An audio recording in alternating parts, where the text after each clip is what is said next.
Maria Zari, je suis jovassienne et je suis le projet depuis le départ. En fait, je suis plutôt acheteuse à la ressourcerie et voilà, je viens chiner des choses, des objets atypiques, des objets pour mes enfants, de la vaisselle. Donc voilà, on a un petit peu ça dans le sang dans la famille et j'ai à cœur aussi de participer à une action environnementale. Donc c'est un projet associatif qui me tient à cœur. Je m'appelle Lise, je fais partie de l'association depuis le débarrage 2016, avant que l'association se pose à Jouy. Et mes missions à la ressourcerie, on peut dire qu'elles sont multiples. Je suis présente 4 jours par semaine et je fais aussi du travail à la maison, comme d'autres personnes en fait, dans l'association. Je m'occupe beaucoup de la gestion des stocks, gestion du rangement, gestion du passage des associations amies, parce qu'on est souvent en surstock et on doit partager les dons. Je m'occupe par exemple d'une association qui s'appelle Ressourcez-vous. On remplit des caisses bananes et Ressourcez-vous passe à peu près une fois par mois et emporte des cartons qui sont stockés au garage, à peu près 80 ou 100 cartons. Et aussi, je m'occupe de la personne qui nous aide à gérer le surstock des livres. Une personne qui passe à peu près, je vais dire, tous les 2 mois et qui emporte 400 kilos de livres. Donc, avant que ces personnes passent, il faut gérer, il faut mettre en carton, il faut peser, il faut étiqueter. Voilà. Bonjour, donc je m'appelle Emmanuelle. Je travaille en tant que bénévole dans la ressourcerie depuis à peu près 6 mois. Et je m'occupe principalement des jeux et jouets. Je m'appelle Isabelle, je fais pas mal de secrétariat. Quand il y a du public qui achète, je tiens la caisse. Et sinon, je suis référente sur les bijoux, la maroquinerie. Et puis, il y a d'autres tâches que je partage, l'accueil des donateurs, le traitement des objets et un peu de ménage. Je m'appelle Claudine Lepage, je suis à la ressourcerie depuis la création, donc en 2017. Mon rôle à moi, c'est de gérer plus ce qui est communication.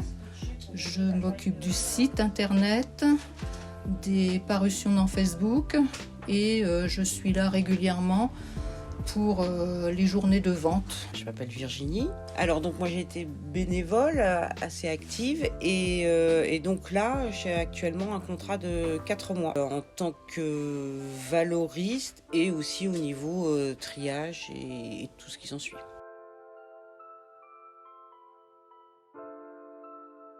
De récupérer des dons, des choses et de les remettre en circuit afin de limiter des déchets. Donc la ressourcerie, c'est une boutique solidaire qui vend uniquement des objets d'occasion. Alors à la ressourcerie, on collecte, on valorise et on redistribue des objets dont les propriétaires souhaitent se défaire. Dans ce que nous recevons, nous vendons à petit prix à peine un tiers des objets et nous en donnons beaucoup. Il y a aussi du recyclage. Donc il y a une action à la fois une action sociale et une action environnementale. Pour moi, c'est un lieu de rencontre, un lieu de convivialité. On vient pour échanger et puis voilà, pour partager ses compétences.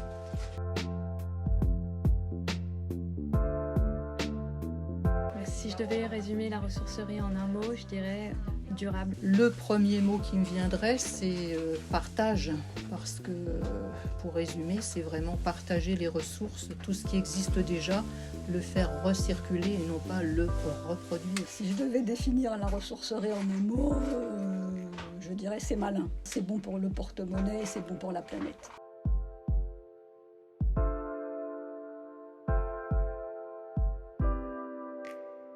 Je trouve que cette activité a du sens parce qu'on contribue à une réduction des déchets de la planète, à une réutilisation des objets. Ce qui me plaît dans le fait d'être bénévole à la ressourcerie, c'est d'abord d'avoir une vraie action sur la réduction des déchets. Alors c'est vraiment un tout petit niveau, mais voilà, c'est une action qu'on touche du doigt, c'est que c'est du concret. Voilà. Et puis sinon, il y a des rencontres formidables et je m'en félicite tout le temps. Ce qui me plaît dans le fait d'être bénévole à la ressourcerie, c'est d'abord participer à quelque chose qui est drôlement important pour moi personnellement, mais pour les autres personnes aussi qui sont dans l'équipe. C'est les rencontres, c'est les amitiés qui se sont faites, qui ont grandi, c'est les personnes que j'ai rencontrées en étant ressourceuse, que je n'aurais jamais rencontrées autrement. Et certaines personnes en fait qui sont devenues des grandes amies et surtout des personnes avec qui j'ai créé d'autres choses à côté pour poursuivre en fait le fait d'être ressourceuse. Rejoindre l'équipe, c'est pour aider, pour participer à une grande aventure. Pour moi en fait c'est que le début des ressourceurs, même si c'est pas toujours facile, mais c'est quelque chose qui a beaucoup d'importance et plus on aura de bénévoles, plus on aura de personnes engagées et de personnes avec des compétences différentes, plus en fait la ressourcerie fonctionnera de belle façon en fait. Pour que cette belle opération qu'on a essayé de monter déjà depuis près de 5 ans puisse être pérenne et continuer dans le temps pour que de plus en plus les gens comprennent que il faut se tourner vers ce genre d'activité. Parce qu'il y a une chaleur humaine, il y a de l'échange, du partage, de la convivialité et on ne s'ennuie jamais.